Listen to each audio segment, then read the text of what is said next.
With this being another big week for the House's reconciliation package, I wanted to share with you a conversation I had with Speaker Mike Johnson over the weekend on This Week on Capitol Hill.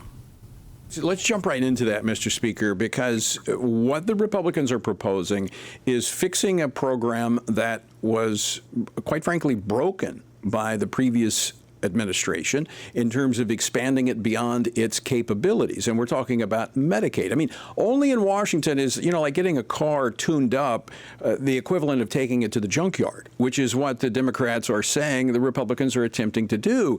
Unfortunately, it appears that even some members of your own party are buying into that rhetoric. Well, I hope not. Look, I think all the Republicans in the House and the Senate are aligned in our mission here. We've got to get the big, beautiful bill done.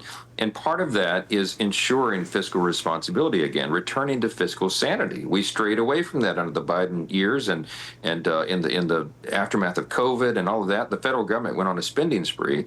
They expanded Medicaid, to your point, way beyond its original intent, and they set it on a trajectory to collapse upon itself. I mean, so many people are on Medicaid who were never intended to be there. Able-bodied workers, young men with no dependents, who are on Medicaid. It doesn't make any sense. And so what we're going to do in this process is shore up the program, reform it so that it can be sustained. Look, Medicaid is a very important safety net for young pregnant mothers who are single, for example, and the disabled and the elderly and people who genuinely need a hand up sometimes. And it's not meant for young men to sit around on their couches and play video games. So we're going to get those guys off the program. We're going to get illegal aliens off the program. We're going to shore up and get rid of the fraud, waste, and abuse, which cost about $500 billion every 10 years.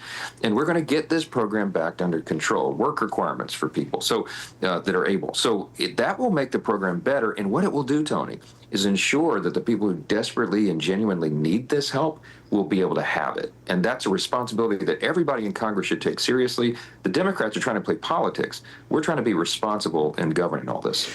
And that is the path forward to addressing the $36 trillion in debt that we have? This is a big part of it. Look, we use the analogy all the time, and you and I have talked about it. The U.S. economy is like a giant aircraft carrier. You don't turn it on a dime. It takes miles of open ocean, and the reconciliation bill is a big first step in that, because while we are checking the boxes, while we are delivering on the president's campaign promises, we're securing the border, we're restoring peace through strength, we're going to have American energy dominance again and have a rocket fuel turbo boost to the economy by keeping tax rates low and putting in incentives for people to grow and expand their businesses and add more jobs and increase incomes. All that will happen at the same time that we are keeping deficit neutrality. We're not going to add to the national debt while we're doing all this. Now, that's a complicated equation to solve, and that's why it's taken us almost a year. We've been working on this to get to this point, but we're almost there, Tony. As you know, this past week, we completed 8 of the 11 involved committees. They've done their work, sent their pieces of the bill through, and next week we'll have Energy and Commerce, Ways and Means, and the House Agriculture Committee.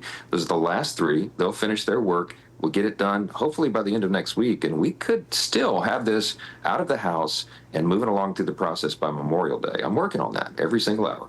All right, Mr. Speaker, using your analogy of the aircraft carrier, the Navy's lost a few planes lately on those aircraft carriers falling off into the ocean. As you're turning this aircraft carrier along, you're working very hard to keep all your members on deck and not losing any of them.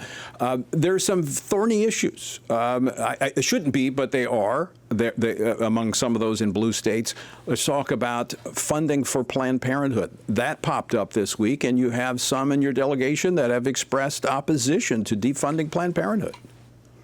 Well, there's a lot of opinions about this, and it depends where people live and what districts they are in America, but the principle is very clear, and the polling is off the charts. The American people do not want forced taxpayer funding for abortion. I mean, that has been a principle that we've championed in America's public law since the Hyde Amendment. Henry Hyde first added that part into the law. We have completed and defended that, every inch of it, every year since that time, and that's always been a consistent principle. So what we're doing in the reconciliation bill is ensuring that remains the case, and I think it's a very important thing. I think even people who support abortion understand that you cannot force taxpayers to fund it. And that's what's been happening, and we're going to take care of that problem. I think that's really important to underscore that the reconciliation, which we've been spending so much time talking about, and I think people's eyes are glazing over when we bring up reconciliation.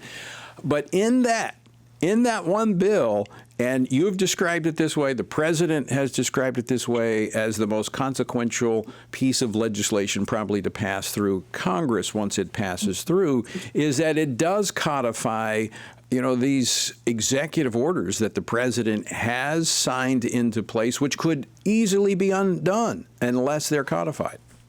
Well, that's the problem, right? Because if you have a pendulum swing, as we do in this country, often you have let's say a Democrat wins next time. I pray it doesn't happen. I don't think it will, but just in case, that new president would come in and unwind and reverse everything that's been done. So Congress has to put it into law, and the reconciliation vehicle is really the only way that we can do that. Because you might have noticed, Chuck Schumer and the Democrats in the House and the Senate, they're in no mood whatsoever to help President Trump achieve any win. And it's really sad, because even if it does extraordinary benefits for their own constituents, Democrats in Congress will not vote for it because they don't want President Trump to get a win.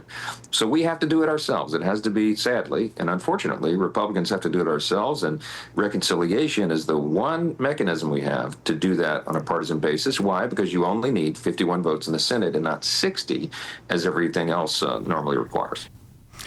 That was part of my conversation with House Speaker Mike Johnson on our weekend program this week on Capitol Hill. You can find out more about that this week on CapitolHill.com, or better yet, just download the Stand Firm app, and you can watch it on the weekends on the Stand Firm app.